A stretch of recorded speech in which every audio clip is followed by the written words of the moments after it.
Also, my cats are wild, so who knows how this goes. And we are live. Woo. So welcome to the live. This is going to be it's going to be spoiler filled eventually. Live of talking about House of Earth and Blood by Sarah J. Maas. So why don't we start off with just what we rated the book? Seems like a decent place to start. Yeah, I think I kept my rating at a 5-star with the reread. Same. Mm-hmm. Oh, I gave it 4. See that? I'm like, okay, 4 stars. I can see why people would give it, but if you would have said like 1 star, I literally would have booted you from the screen. I literally would have beat you up. Yeah, no. For me, it was just like the characters. I couldn't get my head around most of the characters, like who they are and everything, and I was lost because of it. And then something happened, and then I was just lost through several places. So I think on Corpal I just gave it 7s across the board, and then it ended up coming out as a 4, which felt right for me. So yeah. I mean, who knows, like a reread of it might make more sense with characters sort of thing. Like, so maybe a longer run if I ever want to reread it. It's a beast of a book to get through. I think what gave it 5 stars for me, like the first time reading it, was the ending.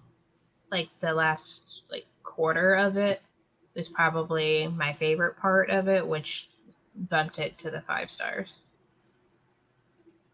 And hello. Literally why I went back and reread the first few chapters after I did. Yeah. It's just a lot of info thrown, and I'm just like, what? Yeah, it is overwhelming at times, but then sometimes when you think back, you're like as you read on, you're like, without that piece of information, this wouldn't have made sense. Yeah. So when you look at it that way, all the information is needed, but it's maybe thrown at you just a little bit too fast. I mean, I think for me, I just wish that there was a character glossary, like of who was who, and that would just help so much because I can just flip to it and be like, oh, okay, now I know. Like, and rather than looking it up, or rather than being like, wait, who is that? Like, yeah, I understand. Because there's just so many characters mentioned and some with similar names too, and it's just like, what? Yeah. And you're also just like, sometimes there's characters that are mentioned and then they're not mentioned again till like the end of the book, and you're like, wait, did we meet you already? Yeah, like what was it? Someone called Damien or something, and I'm like, wait, who's this guy? Like, it was Damien. I think it was Damien. Me having to literally sit here and go, wait, who is that character? Well, I literally obviously just finished the ending of it because I wanted it to be like mostly fresh in the head. And then there's going to be me just being like, I'm sorry, what are you talking about? 2 seconds later, oh yeah, that. If you hear meowing, Harry's upset that he's not inside the room because we have an outside cat in. So, apologies for the crying in the background. Yeah, just ignore the screaming. What's new? Yeah, one cat's normally crying and alive, isn't there? If it's not Harry, it's Meg. Or it's my cat at my door. We have our kitty that has back problems in because he's kind of limping around and needed his joint medication, so he's just hanging out in here for a bit. Okay, let's go on to a question. Who is your favorite character? I still have to say Bryce for me. I have to say a tie between Bryce and Hunt because I think it's their interactions together what makes me like them as characters. Yeah. Oh, for me, it's For me, it's the Syrinx, the little pet. No! Of course, you would go for the pet. Yeah. Speaking of pet, that Meg's like, meow. It's cat o'clock, clearly, for all cats. Yep. No! Right. Cat break. Come here. It's always a cat break with us. True. See, Nutmeg, she has her tail up in the air, so obviously she's doing it on purpose, like, hee hee hee hee. And then, like, she just goes and runs and hides in the tunnel, like, haha, you can't get me here. He just now decided to come out from underneath the bed to, like, snack and to yell at me. Wild. Not surprised. And, oh, poor thing. You can see him limping around back there. It's sad. Now, apparently now it's potty time, so let me go over here. There we go. Nox is cuddling Lucinda. Just you wait, Lucinda. Nox will be wild soon. So what was everybody's favorite part? The one time I didn't bring my book into the bedroom. I'm trying to remember.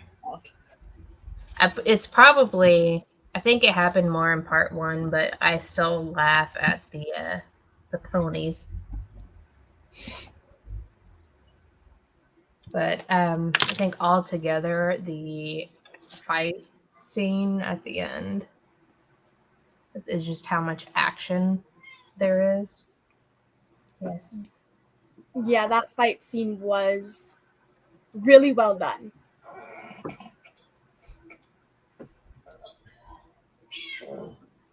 I would also have to say one of my favorite parts, just because of how much it like stuck with me through both of my reads, is the shower scene with Hunt. Oh yeah, because that was so heartbreaking that it like stuck to me. Yeah, because he's such a tough character, and seeing him at his low moments. You didn't read the book. Why are you in such a hurry?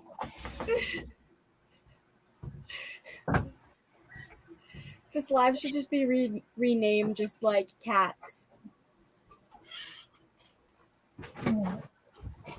Oh yeah, I cried a bit at that. I think I was full on sobbing both times I read it. Because you're just seeing this strong character be broken. Yeah. I got goosebumps whenever and got a little emotional when Bryce did the drop. And when Danica showed up for her. Yeah.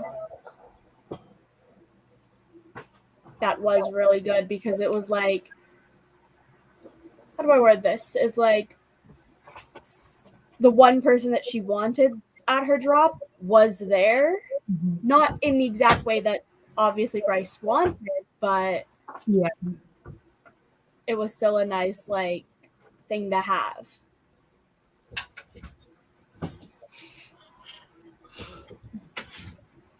And being headbutted. Yeah. We're waiting for Katie again. God's sake. Nutmeg was eating cardboard in the wardrobe. Come on. And then I couldn't shut the wardrobe door to stop her from going in there. So then I was like, why isn't that stopping it? It's because I was a hanger. No, you can't go in there now. I shut it. No. And Lucinda agrees that was the drop was a crying moment too. Yeah, Katie, what is your favorite moment? One that happy scene. Okay. Probably still has to be the scene with the bite in the bum of Syrinx. It's just resonated with me ever since. I guess that would be your favorite scene based on your first reaction to my it. favorite character with a biting bum, and just trying to imagine Hunt running around with his bum, like just like ow, ow, ow. This big warrior holding his butt in pain. Yeah, and then Bryce turns around and is like, "What are you doing?"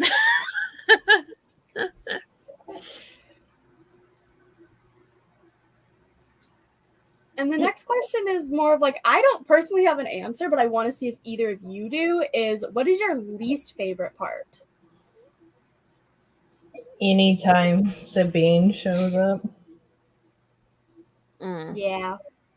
And then the way that the other wolves treat her and how pretty much like how her text got leaked of that night about like the things that she was getting up to before the cat was killed.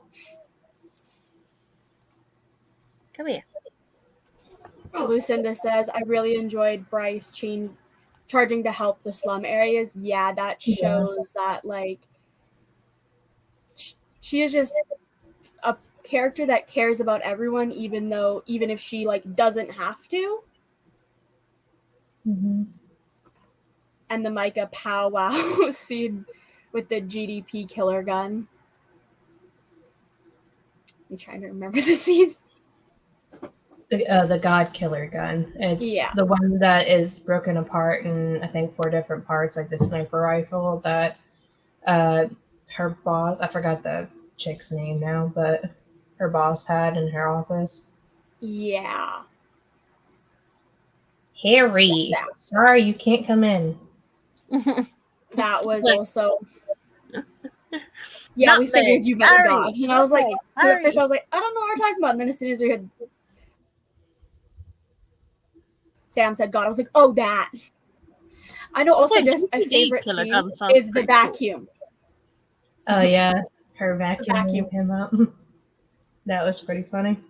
See, Katie, it was definitely the opposite of what you were thinking in the last live when I said vacuum scene. Yeah, none of that happened. I was disappointed. If it did, maybe the plot would have got a better score. My least favorite. Are we allowed to talk spoilers now for least favorite? I would think so. Yeah, might as well. We've already mentioned spoilers. So my least favorite scene was obviously La Hubba dying and sacrificing herself.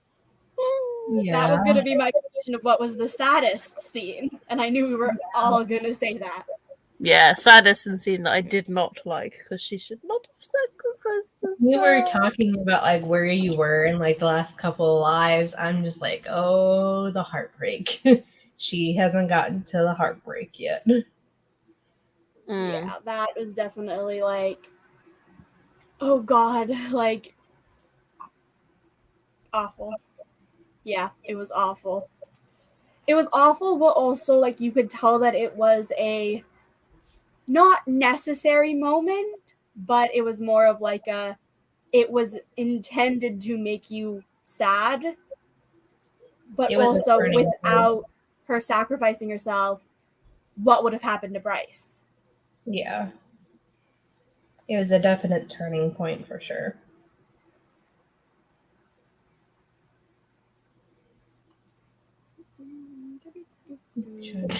See this switching tail next to me, the wild. I swear we've already answered like half my questions. I had like maybe like 6, 7 questions. We've already kind of talked about this, but what do you think of the writing? It's different from her like other series. I mentioned it in the previous live as well. So like her Throne of Glass series, like for me was really easy to read. And like it feels even more like complex than her like new adult series, the Caught on Thorns and Roses series, because that's like new adult as well. But yeah, this one like because I suppose it's on Goodreads as new adult, but it just feels more adult. Yeah, writing. I was gonna say I think Sarah herself classifies it as an adult series. Like Throne of Glass is YA, ACOTAR is new adult, and then like the Crescent City books are adult. Because also if you look at characters' ages, like Bryce, our main character, is 25. I think so. Yeah. Something like that. So that is clearly like adult age, and also the themes and topics are fairly dark in some places. Mm-hmm. the creepy tank creature. Oh yeah, that. Yeah. Didn't like that. Same. And Bryce bonking the lion shifter when she said she'd go on a date with Connor was sad. Yeah. Yeah, but she was also on drugs at that time too, so. Yeah, she wasn't in the clearest state of mind, so Yeah. you Not that make it's like really any excuse for any of it, but she was off just in that time period or like that stage in her life where she was the partier. And I guess that not me knowing exactly how that time period is because I was never a partier when I was around that age, but usually at that stage in life for some people it's definitely common. yeah, she was just a party girl, not caring what other people thought or did.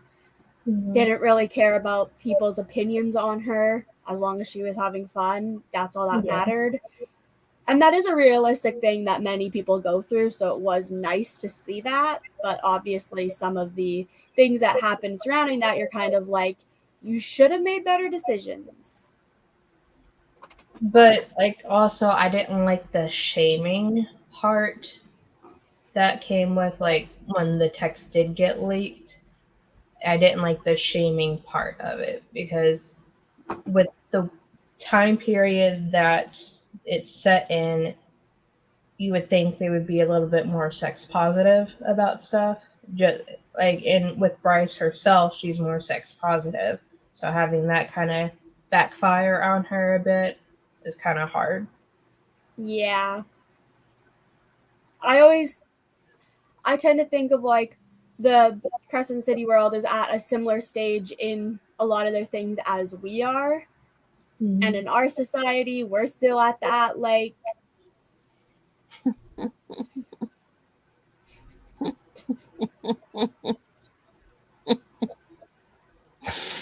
I told you, I warned you, it's cat o'clock.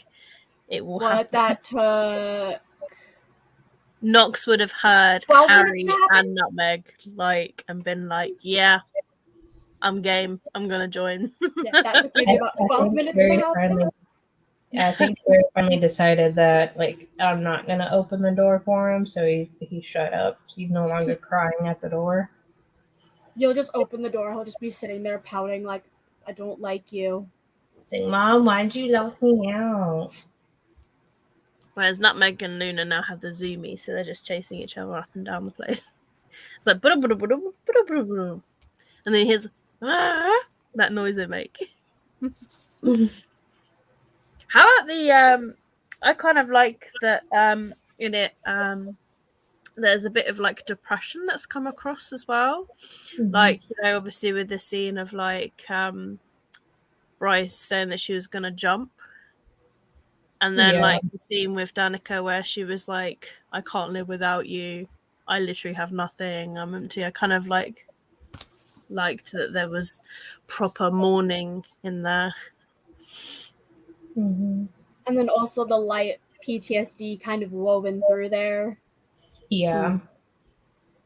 Like it wasn't a prominent thing, but you could definitely, if you looked at it, you could see that. Mm-hmm. How about the culprit? Did you guess it was Micah? Micah? I think it was Micah on the audio. I pronounce it Micah. Yeah. But yeah. I had a feeling something fishy was wrong with him. Yeah. I did not guess it at all, even when he showed up at the like at Bryce's work. I was not expecting that. I was like, oh, he's gonna like be good or something. And it's like, nope. Yeah, like he was actually kind of a dick. Like yeah, like why did you save his life? Because she didn't realize. Literally, she did not realize that it was Micah when she saved him. And even if she did know, I feel like she would have saved him. Yeah. Although it was realistic, losing someone doesn't go away after a month. Yeah. Although near the end, she ended up killing anyway. So it's kind of like, yeah, I wish I just should have let you die, you know? Yeah. He never seemed right. He never Hmm. seemed right, but he didn't seem wrong to me. Like, He was I a was just like, dick. oh, he's like an asshole, like, I'm in power figure, so I can do whatever I want, but not, I'm gonna plan to have people. In hurt. the words of Bryce, he was an alpha hole. Yep. That is accurate. Like, although, like, you know, in the storyline where it was like, oh yeah, Danica was revealed, like it was her that had the serum stuff, and she killed everyone, and then turned herself and killed herself, and I was sort of like, oh, that's revealed quite earlier in the book. Like, surely that can't be it. But then again, part of me was like, that I was like, okay, I could see that, but it's too early to say for certain. Because I was quite shocked at that bit. I was like, oh wow, did not see that coming. And then but then I was like, but it's like there's still a quarter of the book left. Surely, it's kind of what's like, going to happen in this last quarter? Yeah, like, if this is true, then what other crazy stuff is going to happen? Mm. The answer is you find out who actually did it. Mm. I was like, what a bitch lying to her bestie. That is the theme through this series, we'll say. Yup. Yeah. What a twist of the horn, eh? Of like, just like yeah, I did not see that coming at all. No, I didn't. Like, either. if you would have explicitly told me this is what happened to the horn, I would have been like, no, you're lying. You're pulling my leg to make me believe this. Yeah. My first thought was like, you're dumb. You're not supposed to get a tattoo when you've been drinking. Your blood's too thin. Why are you getting a tattoo when you're drunk? That was my first thought to it. Yeah, the horn tattoo with no consent. Yeah, it was like she was drunk when she got the tattoo, therefore she didn't technically fully consent to the tattoo, because when you're drunk you can't fully consent to anything. And then finding out like 2 years later, oh, it's this like big powerful thing here. Like, here's the thing you've been looking for the last who knows how long time. It's been on your back the whole time. Yeah, but I did like that twist though, that she was the horn. I was like, damn, what else is gonna happen now? Like, all these twists. Going back to, like, I remembered her name, Jessica, her boss. I got annoyed with her after a while. Her constant threatening to change her into different animals and stuff. It's like, okay, this is getting a little old now. Yeah, this is gonna sound wrong. I almost wanted to see her change somebody else into an animal just to prove that she could do it. Yeah. Because you're almost like, yeah, I feel like you've done it in the past, but I want to see it so you can prove that you have those abilities. Yeah. It's like, quit talking about it, just do it. I thought that was funny, though, at first. Yeah. But then by the end, you're like, okay, you've threatened her 10 different times. Come up with a different threat. Yeah. Typical evil witch, true. That I'm going to turn you into something, or I'm going to do this, I'm going to do that. But I did like Jessica. That's the thing, is like, yeah, her threats were annoying, but she was a very interesting character because you know absolutely nothing about her. Yeah. Even what you're told, Bryce is like, I think this is right, or this is what she claims she is. I don't know, like, of like the characters that are like that, I honestly prefer Fury more than I prefer her. When it comes to, like, you don't I really liked know. Fury. Yeah. Fury's like a badass assassin, sort of. Yeah, badass mercenary who just like doesn't take shit from nobody. Yeah. Fury's like Selena Sebastian. I was gonna say Fury kind of gives me slightly Amryn vibes from Akatar. True. In that, like, you know nothing about her.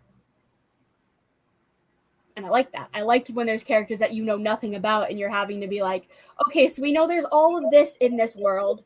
what could she be, or is she something that we have no idea, we haven't met in this world? I think she, to me, and now like I really think about it, she's like a blend of Selena and whatever her name was from Akatar, I forgot now. Amryn. Amryn, yeah, because she has like the hard, scary exterior as Amryn, but she's quiet and goes about it, and when she's like with everybody else that she likes, like Selena, she has a kinder side. Yeah, that's one thing that you can really notice with Sarah J. Maas books is you can see like, okay, this character has a similar like character type or character personality to this character. Or like you can always find a comparison character in a different Sarah J. Maas book, which I like, but then also I'm like, okay, but like we've already seen this type of character before. It's just like same different character, different font, basically. Yeah. Katie, you need to read the second one already. Yes.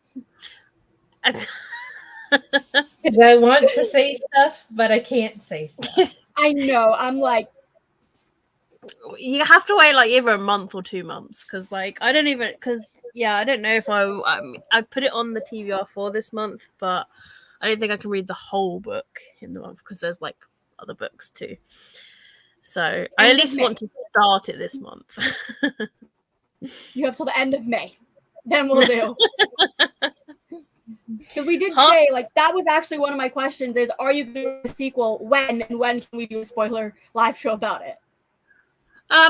So I was thinking of starting, like, this one, because I've got 8, including the one that I'm pushing forwards.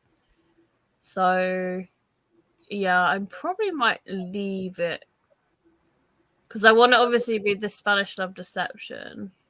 Yeah, I'm still waiting for my library copy to come in with that. So I'm just trying to think. What we need to do is Katie needs to read at least part 1, like actual, like the part 1. Then we do a live, let her take a break, her read the next part, do another live, talk about it, let her take a break. Part 1 is only like, oh my god, I'm trying to grab the book. I mean, isn't it like, well, or even if I just, well, we'll just have to see. Part 1 is only, the way I opened to part 2 exactly, without guessing, it's only 273 pages. That could be done quickly. Yeah, so Katie, you just read up to that part, and then we'll talk about it. And then we'll talk about your theories. Isn't there 3 parts? I think so. Maybe 4. I'm now just flipping through the book. Well, I have requested the audiobook for my library. I don't think I will get it till the end of April, though, because so many people have obviously requested it. So I will probably start it when I get the audiobook from the library, I think. Well, now I'm actually curious, and so I'm trying to find it, and I can't. Let's go on. Oh, let's check the date. I will have it. 28th of April. It's so near the end. I can try to physically read stuff. Yes, Yeah, there's 3 parts because I can't seem to find a 4th. I'm literally just flipping through. So April, May, and June. Yeah. Why don't we just say end of May and you have to finish the book because then we can talk about the ending. I don't like targets. It's the ending. It's the ending. I'm too tired for this. See, at least I was more reasonable. I'd be like, just read the part 1 and then we'll talk about your theories. And Hope's over there wanting you to finish it by the end of May.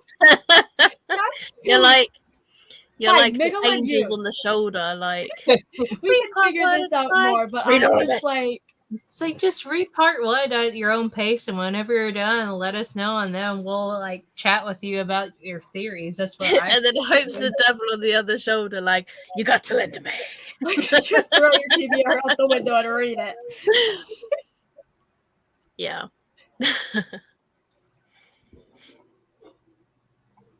The way that I think we've talked about all my questions. Do you have any theories currently, Katie?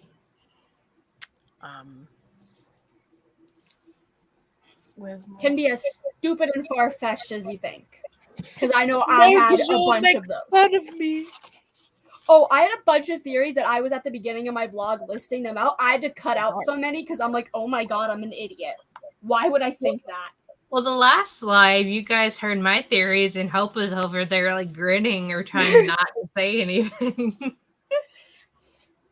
Well, obviously, like from the last live, and by Hope being like, of like, are the books intertwined? So there's got to be some sort of thing happening there in the next book. That means yes. No, just while you put your theories out there, just I'll just be here. I can hear you laughing. I can see you laughing. Just the mic pick it up like flashing. Yeah, I can sense yourself. I can turn my mic off. I can sense your aura is laughing at me. I don't really have many. I mean, I'm just like intrigued because something obviously is gonna happen because like Adus, the Prince of the Chasm, who was licking himself, might I add. Like I was listening to the epilogue today. It was like, who says I don't enjoy licking myself? And I was like, what? So who's this person? Although luckily Sarah helped by saying Prince of the Chasm. Otherwise I would have been like, who's Adus again? I almost did that when he showed up in book 2. I was like, who? Oh! But also, like, who is, was it Tia's? Because it was like Tia's light. Like, it's like, I thought, Tia? Theia? Tia? I don't know. I can't remember how they pronounced it on the audio. But it says, I thought the light was forever extinguished. So, like, I'm just like, who's that? Do they come into the sky of breath? Because I'm like seeing her like, yeah, like literally the last like literally the epilogue. It's just like I thought Tea's light was forever extinguished. So did I. I thought they made sure and her power died on that last battlefield under Prince Pelias's blade. I'm sort of it was in the epilogue. So I'm like, who are these people? Like Prince Pelias and Tea. It's not so much of a spoiler for the second one. It's more going back to the history, like that's kind of touched on in the first one. It's the Starborn. Yeah, the lineage first that Starborn. Yeah, it's that Bryce and Run come from. It's where they get their powers from. And like Jessica's the one that's talking to them as well, and obviously we're like, they were a very quiet character. So like, I don't know, does Jessica have a bit more of an appearance in the second book somewhere? Not physically. Yeah. It's more of, this is not a spoiler, is Bryce calls her about 1 million times to ask questions. Yeah. Does she get answers? Kind of. Vaguely. Yeah. Yeah, not a huge amount. Mm-mm. But I'm confused, like, because they're going about what of the library it has already been moved. How can you move a library? Like, I'm gonna put it over here. I honestly don't know. Because I thought that got destroyed, like, didn't it? Because was that not where the tank was? Like, The underground of the library, wasn't it? I don't even know. No, I think there is like certain charms and stuff installed into like everything. I think that it's mentioned when you're first introduced into the library that it's vaguely mentioned that there's some sort of charms. Well, no, it's not spoilers. We literally. Because I think Bryce says something about like just the way that the library is, that she thinks that Jessica has some sort of like charm set up that will protect the books. Yeah, that's kind of what I'm saying. Of like, hence we don't know anything about Jessica, so we have no idea. Yeah, and how she got a hold of the books to begin with. That is my question. There are all of these books. Mm-hmm. How did she get them? Yeah. And why is she the one that is the protector? Why are they so important? What are it is that it is. That's why she's not allowed to let anyone down there. Secret. I will say I do have a theory about the library. I just can't share it because it's spoilers. The theory is that secretly all the books are Sarah J. Maas books, and they're signed first class editions. Oh, darn! So the library has to be moved to protect the books. That was in Sky and Breath, more or less. Yes, what I'm saying is I have a theory that adds to the things in that. Things we learn. Yeah, I definitely feel like Jessica there's more to be seen with that person. They seem like they weren't so much involved. But obviously the epilogue gives me sort of like inkling that there's something there. Like when she says, "Don't fuck us over this time, aid us," and they go, "I don't plan to. Not when things are about to get interesting." Dun dun dun. Dun, dun, dun. To be continued. Yeah. Fade to black.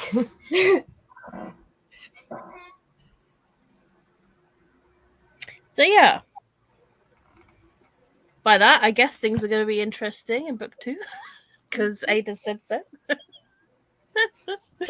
Now, is the action straight away in the book? I remember you saying there's a prologue bit with different characters, but is there action like in the first chapter?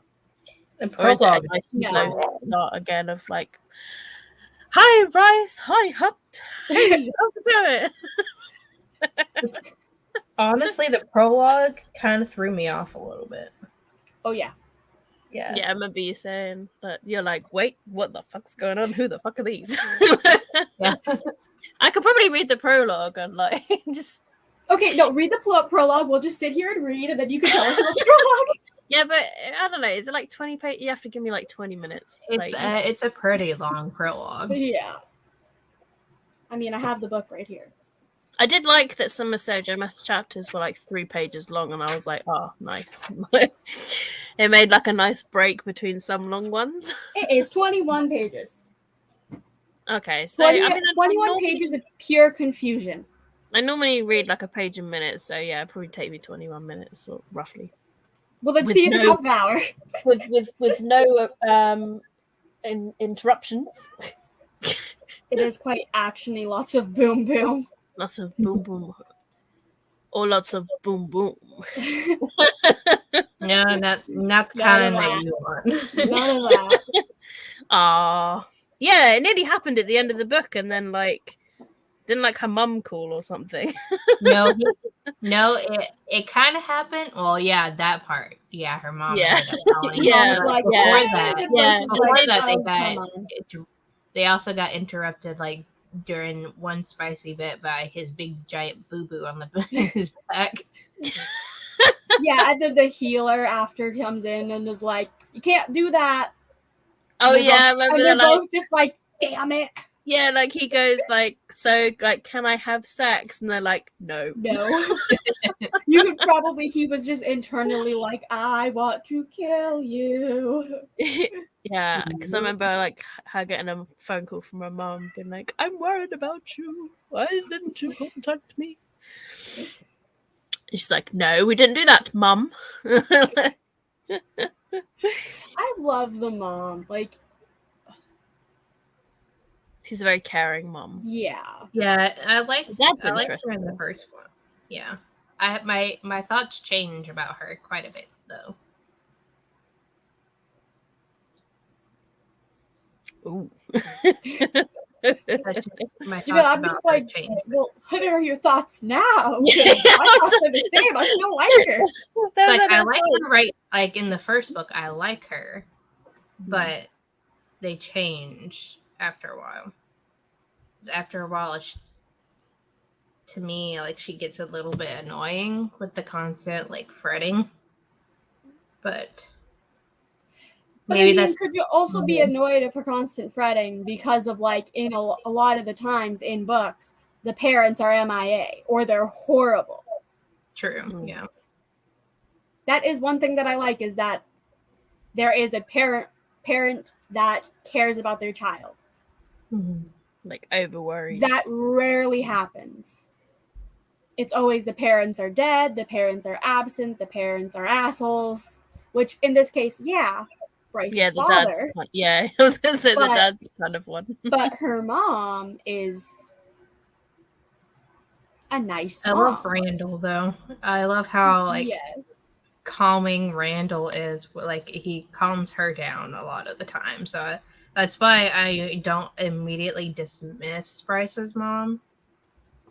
Like I understand why she is protective, and I completely understand that. It's just after a while, it does get kind of not so much in this book, I should say, as you don't really see too much of her, other than like the video chat when she was trying to be like nitpicky. I hated that how nervous Bryce got while video chatting with her mom.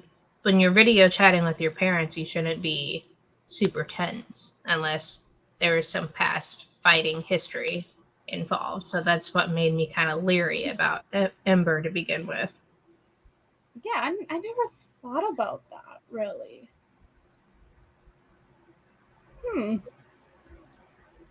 What do you guys think about Rune? He's an interesting character, isn't he? In the first book here, I was very like, I like you, but I don't love you. Like, it was like a love-hate of like, it was like, you're a good character, but I feel like I need to learn more about you. Your character froze in the right moment. Like, your camera just froze. Like, you're like, he was... I was like, I heard, but pause. Yeah.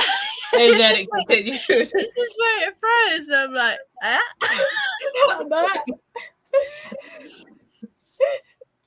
yeah. It's just like it froze the right moment. Yeah. It's just but pause. She's just building up suspense. It's okay. Yeah.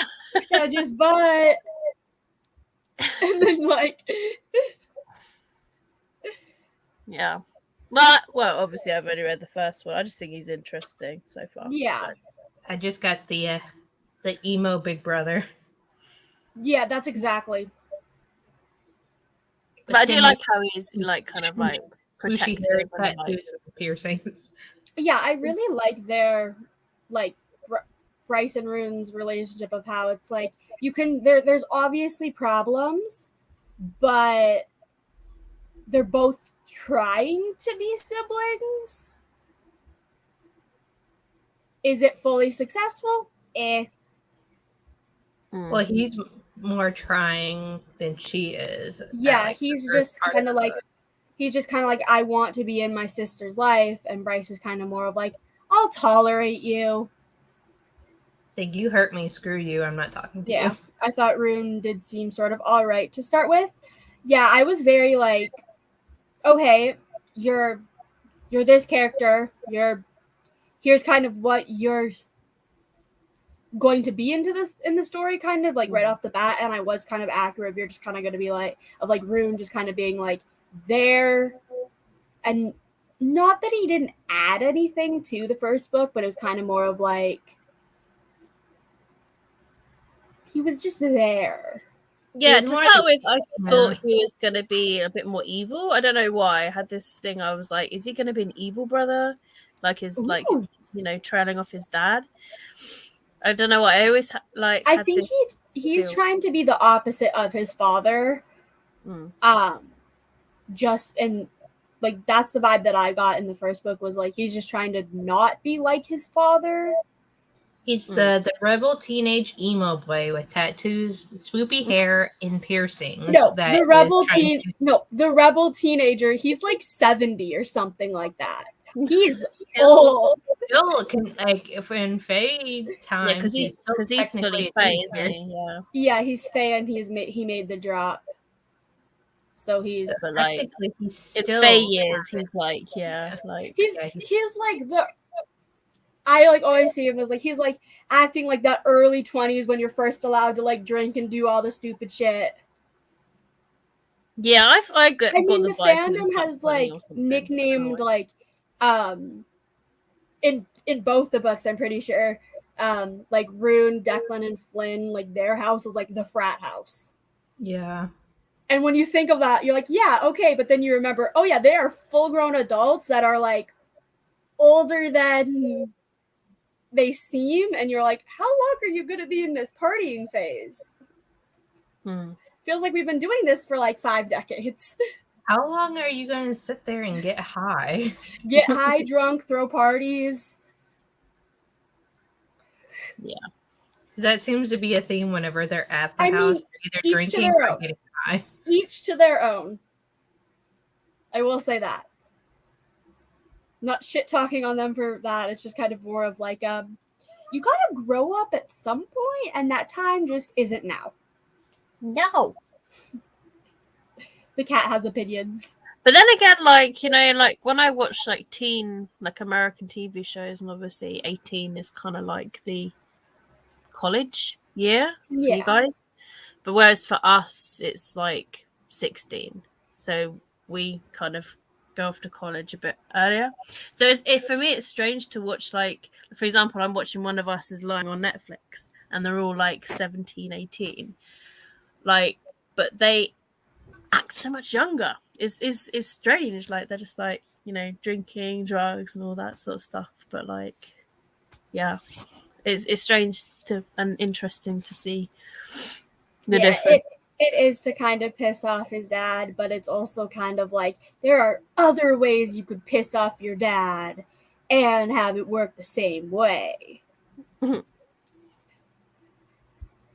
But yeah, it is just to kind of, it's kind of like to show his dad that he's not responsible. So it also has to do with his, like, when he went to see like the Oracle. I think it's more like to set his dad up to make him understand that he's not destined for the greatness that he has planned for him. That things are going to come tumbling down for his dad, and he's not wanting to say it to him, but kind of act it out to make his dad think it automatically. Yeah, I guess. Save his skin a bit. And also about that line save his skin and have fun in the meantime. That line that was it the Serpent Queen? But like that said that like the line ends with you or something like that. I can't remember like I still am a bit like, what about that? Because it's like you're like, that is very vague. Because I think if I remember our last live on part 1, we were like, I think you said like, I don't even think that gets solved in this book either. Like, yeah, I don't really think it does. So yeah, I don't really know. Like, in all honesty, that's a line that is still like, I think we can still theorize about it. Yeah, even after book 2, to my memory. A bit like, oh, is he either gonna die or like does it mean that, like, that's what he said. That's literally my logic. Is like Sarah J. Maas could literally do it as like he's shooting blanks for all we know. That's the only reason why. Like that's where that comes from. I would not be surprised it just comes out of left field, just like, and that's why you're like, so all this what? All of this because he had no sperm. He didn't have the balls.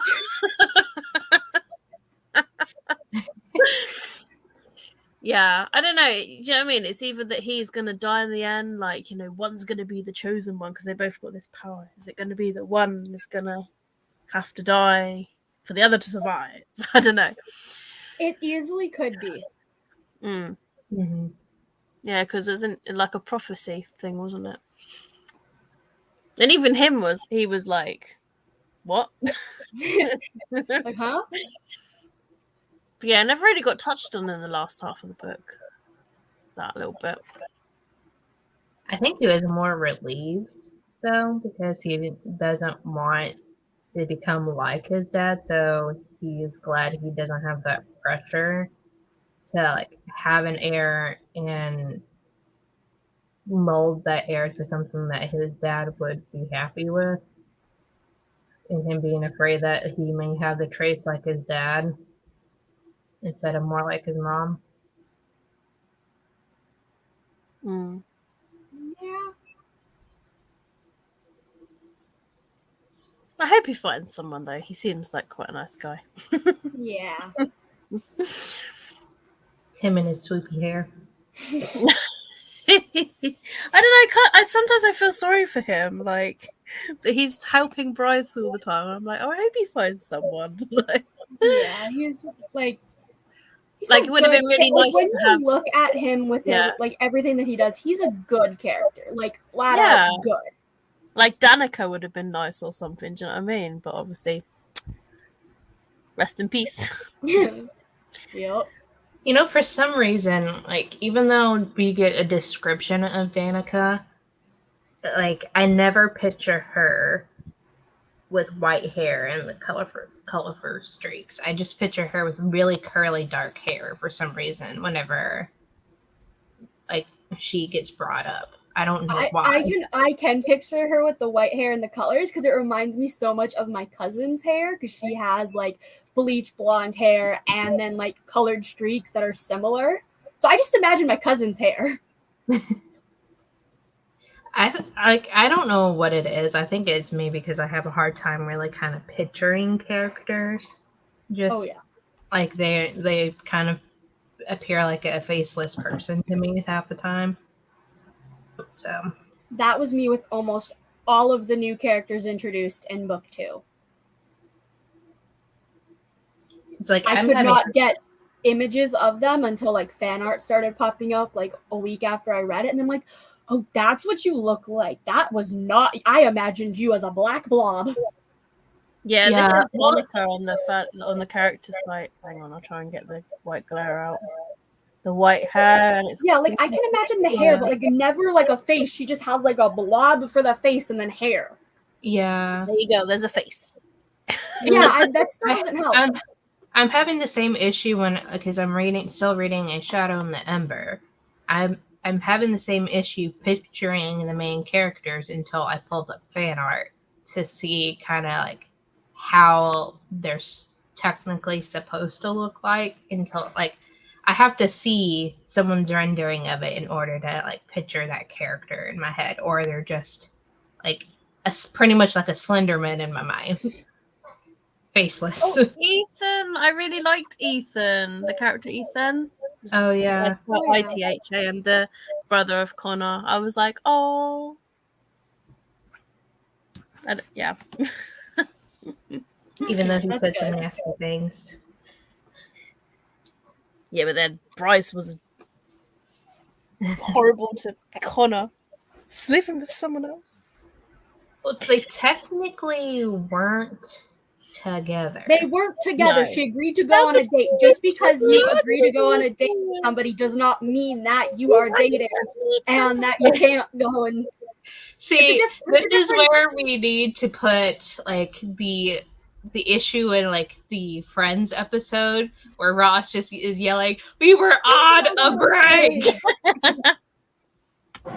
Exactly. They were going to go on a date. The date of the date was never set, explicitly said, or anything like that. It was more of like a, yeah, I'll go out with you.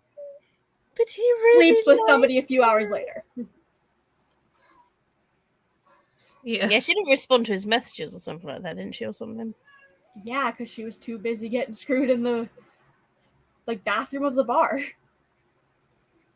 Oh, I like that picture of Fury. Like, similar to how I imagine her, actually. Like, I'm not saying that I like it. I'm just saying that that's what happened. Therefore, it's kind of like you can be mad at Bryce, but then also Jezebel. She's still just a black blob in my brain. I'm just gonna emphasize the point. They were on a break. They were never together. They were never together. She had a date that same day, not even hours before she agreed to go out with her. There's a pic of Rune. See, he has the swoopy emo hair going. He's got that moody look. Kind of reminds me of Pete Wentz in early 2000s from Fall Out Boy. Honestly, like his face shape. I see Jessica as having black hair. I don't have a single image of Syrinx and Lahaba. Oh, but look at Syrinx. Look at that face. Oh my god. So adorable. As Katie dies a bit. It's so cute. Oh, but look at Lahaba.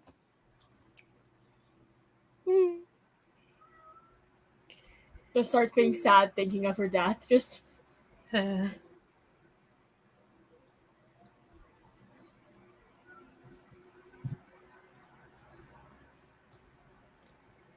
Nutmeg, are you mourning Syrinx? She's just going, meow, meow. Yeah, I think we answered all my questions. Yeah, I feel like we covered quite a lot. I know.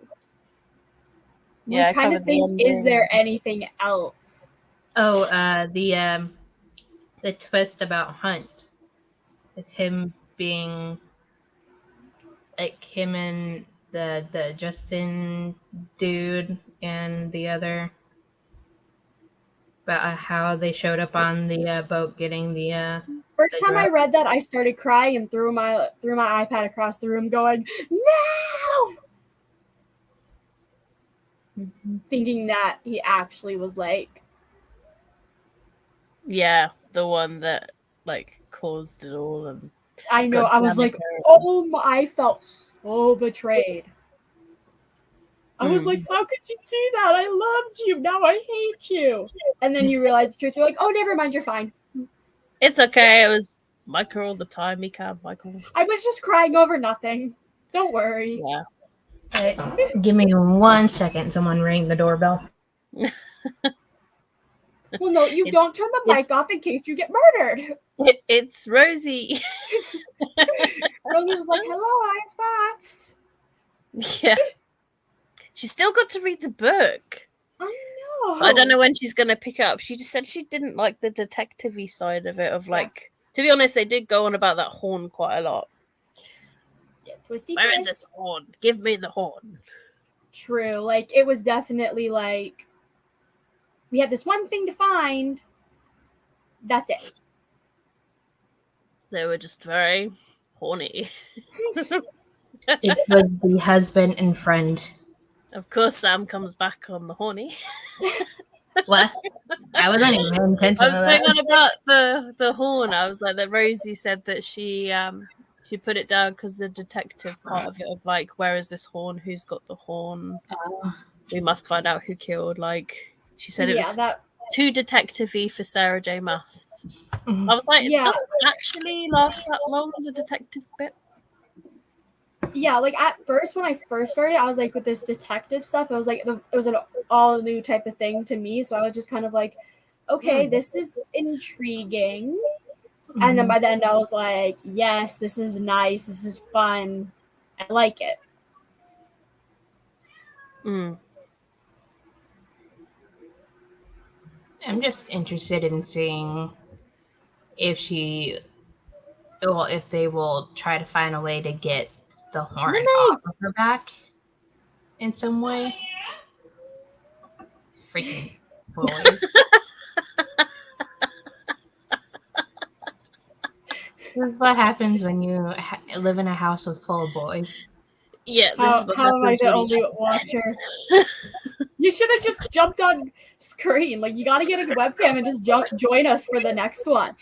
No, Lucinda, yeah, that's the thing is, Like, try to get a webcam, join us for the next one, even though you're not technically part, like, a host of the thing, but, like, I want to hear your thoughts. Hey, buddy. He get up here by himself? Cool. Well, Where'd you put him up here? I Oh, and there is... yelling at me. He was joining the conversation. Oh. And Harry was crying outside the door. Another cat interlude. yep. I'm quarantining her now. Oh no! Oh no. I was going to put this That in here sucks. somewhere, but Is that the new one, or are you just getting a new one? Yeah, I don't... it's basically. Because he's also crying. Meow. Maybe they're chatting to each other secretly. I need to get, like... Oh, goddamn, these humans are always going live. Just these humans don't let us in. They don't don't pay attention care. to us. Give us attention. Do like Give a us rat hang this attention. on. Because I want to keep it in here. Actually, I will get a new one. Well, that's good. You have to do that now? Hmm? You have to do that now? well, no, I'm just trying to figure out where the studs are at. But I know I'm My not one. laptop is at least 10 years old now. Yeah, then the webcam might not be the best. Speaking of cameras, I dropped my phone yesterday and finally cracked my camera lens, but it still takes pictures. And like you don't see the cracks in the pictures. So I've had this phone for about like 2-3 years now, and I've dropped it multiple times, and it only just now cracked something. I'm glad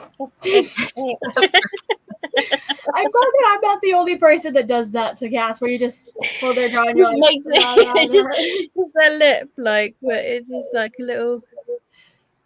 Hi. Just like, How's it hello. going? Here's my She said, thoughts on the "Mother, book. I will bite Yes, your Papa. finger off." I think that hot is a car. She is such a sweet cat. Sometimes. Yeah, I was even going to say sometimes. When I she's not tried to do that nosy. with him, he might bite me. This Thing one's is, a grumpy Luna, little she doesn't really meow, but she likes to knock things to get attention. So she'll be the one that goes off the table, and then look at you as she does it. Just like, do something about it. It's like, I'm bored. Wally, he when he wants your attention, especially when he's inside like this, he will get up on whatever you're sitting, and if you're not paying attention to him or petting him, he'll reach out and pat you and to get you to touch him. Just like, hi, hi, hi, hi, hi.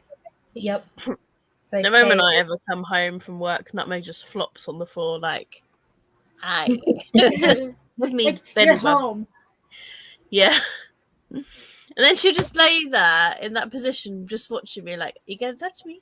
Are you gonna rub my belly? Or are you going to walk away? Harry usually comes onto the arm of the couch that's closest to the front door. It does a little like high meow, and where I like scratch his head, and then he like walks away. I fed Knox to shut him up about an hour early. Yeah. I mean, normally I feed mine in about like 9 o'clock, like in an hour as well.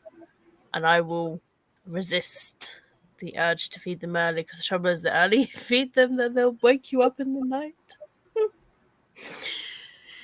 Yeah, 5:30 this morning. I was like, you are half an hour early. I was like, go back to bed, and they just would not. And I had to grab Nutmeg. Like, you're staying here for half an hour.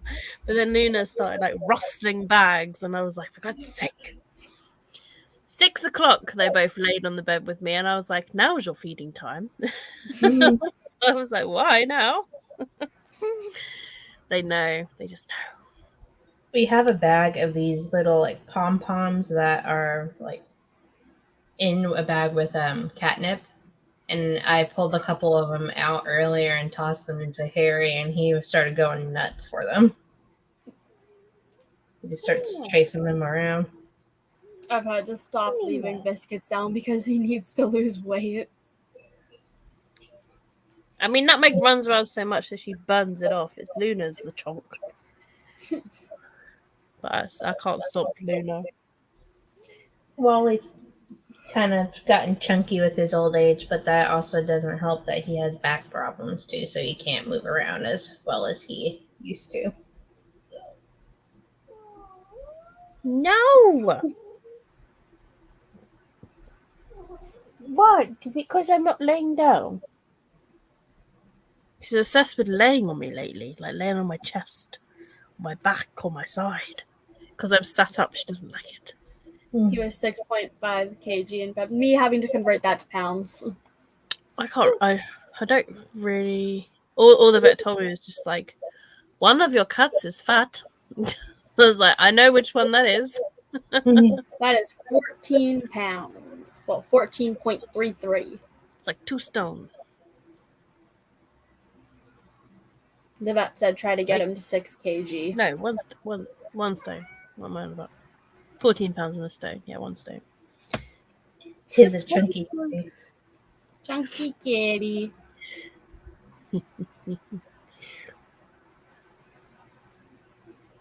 Yeah, Luna's a big chunk. No, imagine having that sit on you. Yeah, I'm happy to have Nutmeg. He has a lot of He's a lot of car. Beep beep. Strap him to your feet. I love it when typos come in. Like typos, and then also whenever the screen freezes. Those are always hilarious. Because you'll just be like, and then it'll freeze.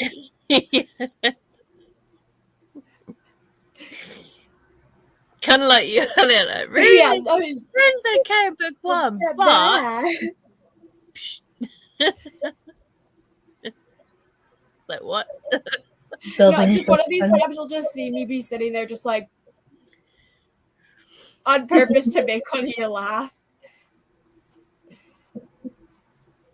Like it's having slightly more than 3 2-liter bottles on you. Yeah.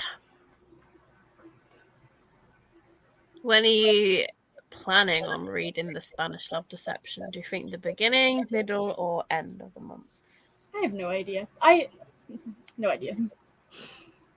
It just depends on whenever it comes in from the library, because I think I'm like the next one on hold for it. So. Yeah, I'm just trying to think. Do Yeah, I just get out the way? When's our live show for that? Well, normally it's the first Saturday of the next month, so it will be the 7th? 7th? Yeah. And I think Alicia wants to give it a go, so she might like host. Yeah, she added it to her April TBR. I watched that literally right before jumping on here. I won't be. It sounds utterly uninteresting to me. Can't, Lucinda, you're missing out. It's just what isn't it like a hate to love romance? I have no fake dating. I think remember. hate to love romance, fake dating, and I was like, sign me up.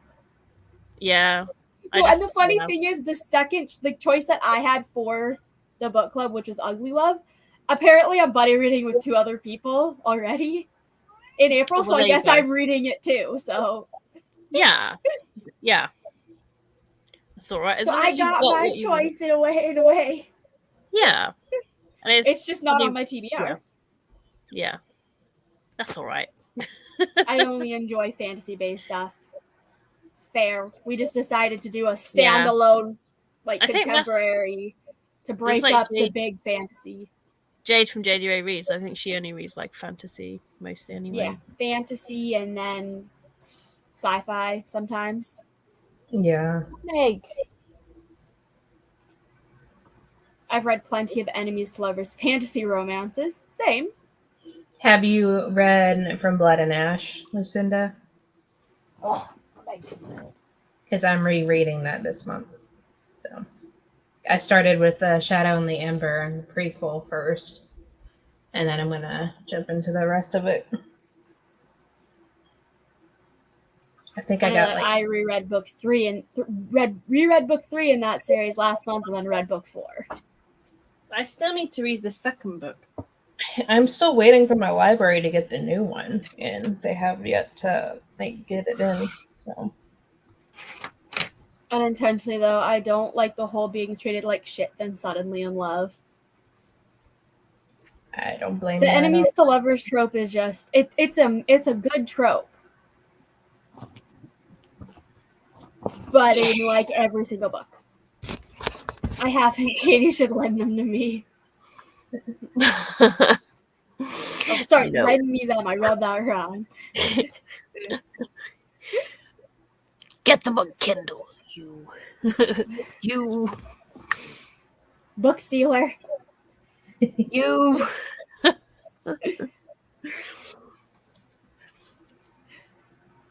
Plus the Jennifer Armentrout books, I don't really want to lend them out.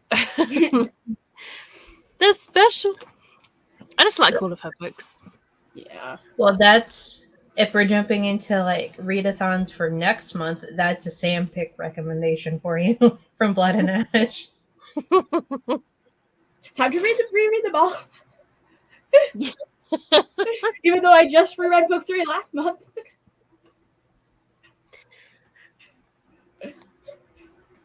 I don't know, like, how much they're on Kindle these days. I need to get my own copies of them. I just haven't. It's because they're like indie published this time around, so you can only really get them from a couple of places, really. Yeah. Amazon, or I think for you guys, isn't it? What's Barnes and Noble, I think. I've seen copies of them in Books A Million, because Books A Million is the bookstore that we have in my town here. Yeah. So I know that we have them on Indigo here in Canada. That's where I bought book 4 from. Well, the physical, and then I got the ebook on Kindle. I'm just cheap when it comes to stuff.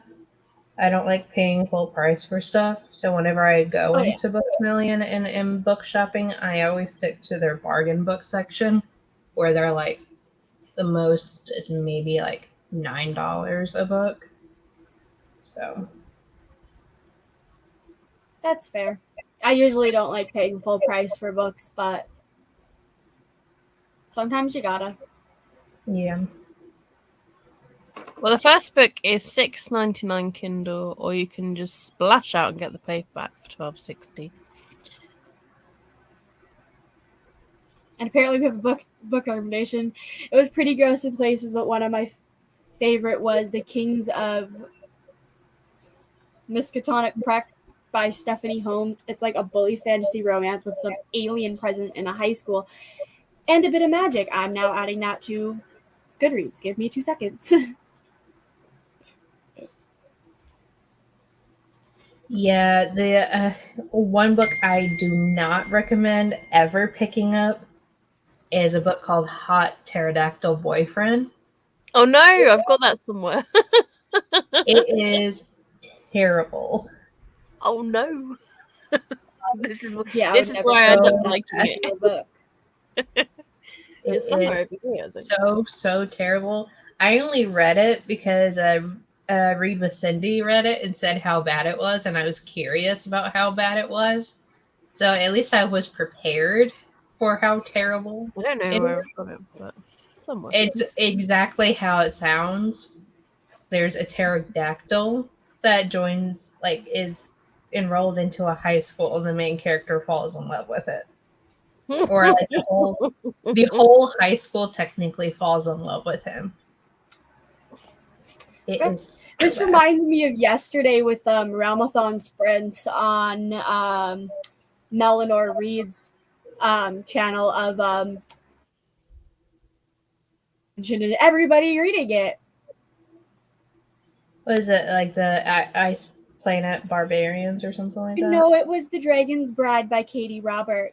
There's a dragon with two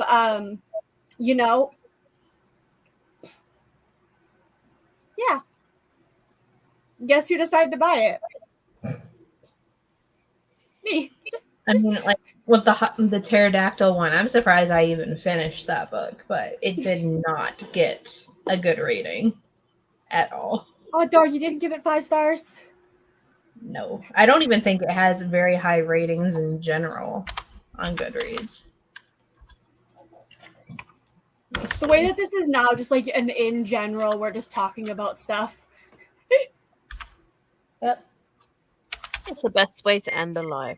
Yeah. Talking about books.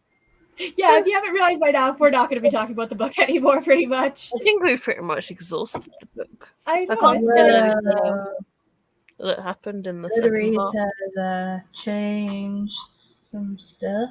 Yeah, because I can't think of anything else that we need to talk about. It's more of like Katie, read book 2. Yeah, I gave it 1 star, and it's got an average rating of 2.11 on Goodreads. Oh, wow. Please tell me somebody decided to rate it 5 stars for shits and giggles. This is where you find that I like it. 6% rated at 5 stars. I don't know what you're on about, Sam. I loved it. That dinosaur head. Damn. But yeah, Goodreads did an update to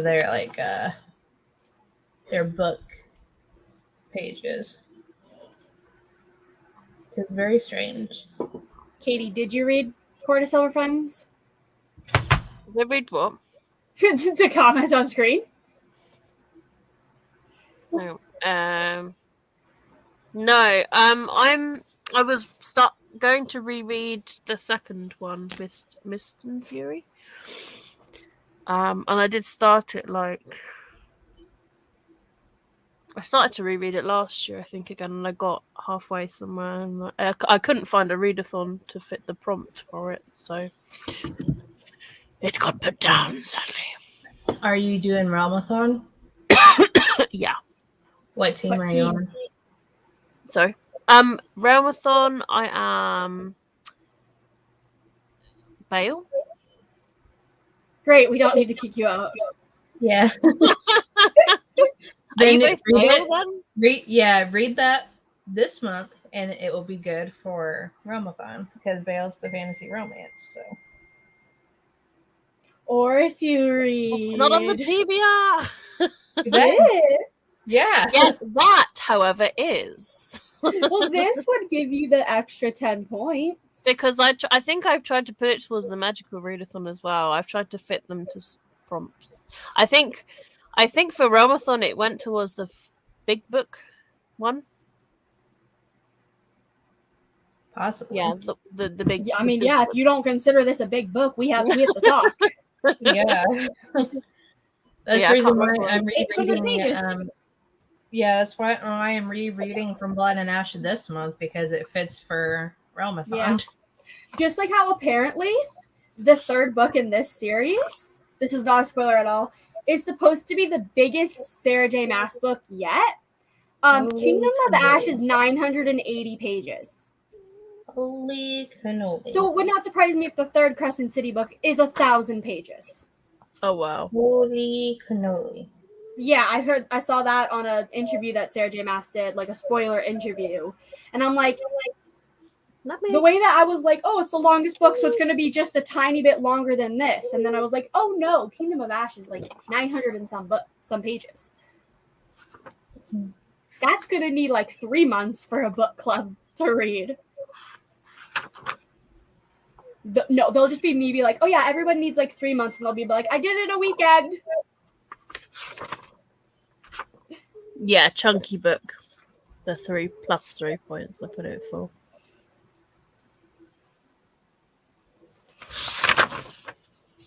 And then I put the Spanish Love Deception for romance. Yeah, I'm kind of at the point with like whatever book that I pick up I'll decide what prompts is, because even though for Magical Readathon, I picked my calling as herbalism, only because like with it having like the lowest prompts, I may choose something different depending on what I finish and like what classes I actually do. So it really all depends. I'm just not setting myself up for failure with doing the one with the most prompts currently. Yeah, I just kind of picked one. I was like, this sounds good, figured out the prompts, and then was like, I can make this work.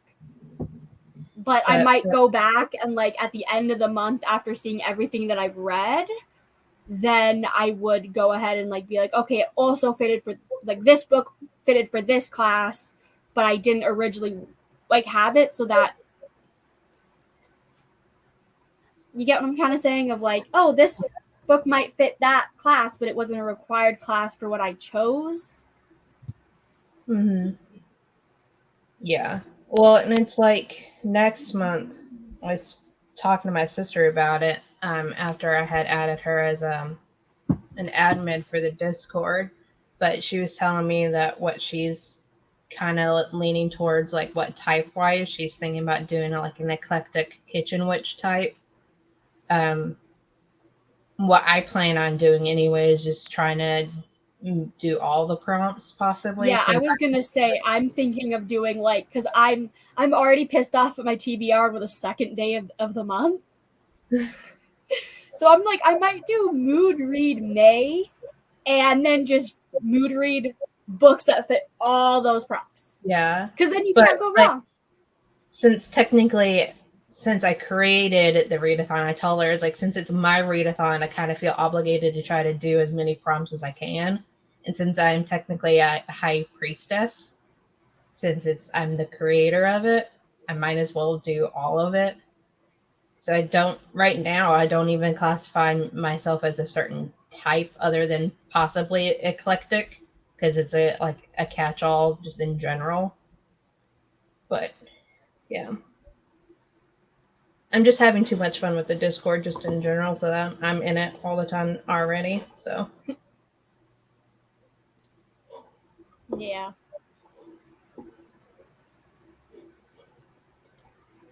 Katie's just laying there like, I am quarantining Nutmeg. Oh.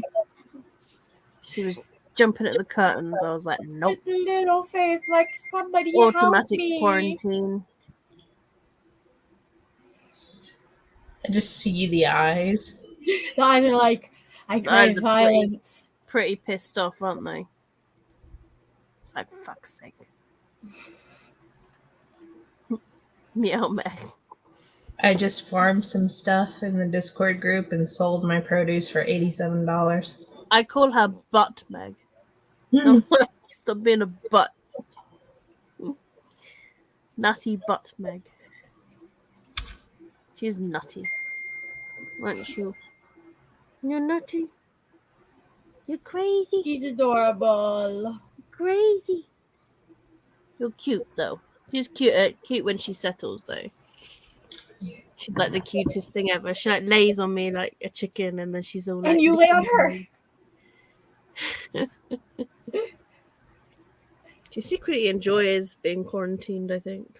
She has fallen asleep in my arms before when I quarantined her. I'm giving Nawadi some scratches and he's enjoying it. I feel the odd one out. I'm the only one without a cat. Go get your cat. I can send you one. You need one, I can send you one. He'll also find a way to get onto the desk and end the live. I wouldn't have Nutmeg if she wasn't being a shit. Like, you're being a little shit because you want food, but you have to wait. That's fair. Nox has gone to nap in a drawer. In a drawer. Good coma. Like normal. Just like how the other day I was like trying to look for my cat. I was like, where is he? Turns out he was in one of my dresser drawers. Yeah, they're obsessed with drawers. Like, Nutmeg and Luna like to kick my socks out of my drawer and sit in it. Oh, he just flopped in on top of everything. And then, like, our one kitchen drawer, it's like you guys are able to go in through the bottom, like, cupboards up into the one drawer and then just sleep in there. So we literally have it cleared out so they can just sleep in there.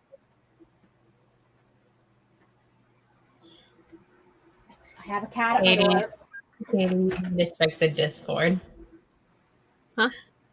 Check the Discord. Check the Discord. I think you are decidedly stupefying. What? It's the Stary bot that I have in the Discord for the fortune telling when it does the compliments. Want to hear a chimney joke? Got stacks of them. First one's on the house. We're well-trained cat Rose. owners. Hey, hello. lol. Why does a moon rock taste better than an earth rock? Because it's a little meteor.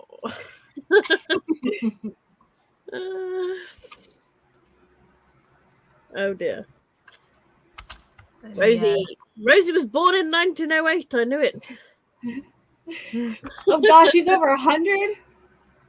I think you have an exceptionally wowzer face. Are we now just playing in the Discord? Yeah. There's also a birthday bot in it, so you guys can put your birthdays in, and it will, like, anytime your birthday comes up, it will, like, say happy birthday. Oh, mine's already How do big. we use this thing? We'd have to wait till next year, Hope. Is this how you do it? I have no idea. You just put the bot and then whatever, like, command you want, right? Yeah, or if you do a slash command.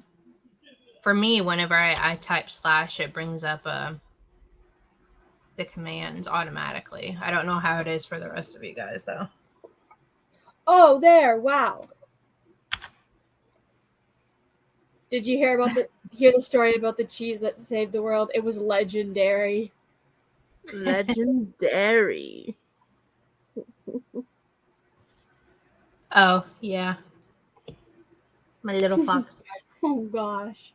What do you do? Just type used joke or So, like, slash and then joke. oh, so what? Slashy. Oh, Rosie goes, "You're secretly a real person taking a piss and laughing real hard right now." But you can, like, with this bot, it gives a bunch of different ones along with, like, a compliment. It said my sister had a nice butt yesterday, which was very strange.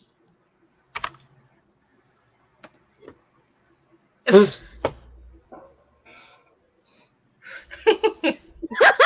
like that one. It's true. You're positively tasty.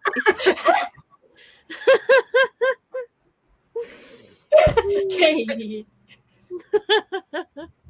The way that also I was like, at 8 ball, yes. I don't even know what question I asked. It's just yes to something. Compliment. Toe fetish bot. Lucinda, if you need me to resend the link to the Discord, I can. Hey, send stop it. eating the headphone. I've heard you are highly marvelous. Your own robot flirting with you.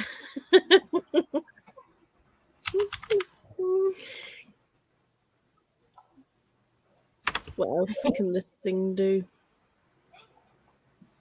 Receive an overview of any of the Bibles. I think. Oh.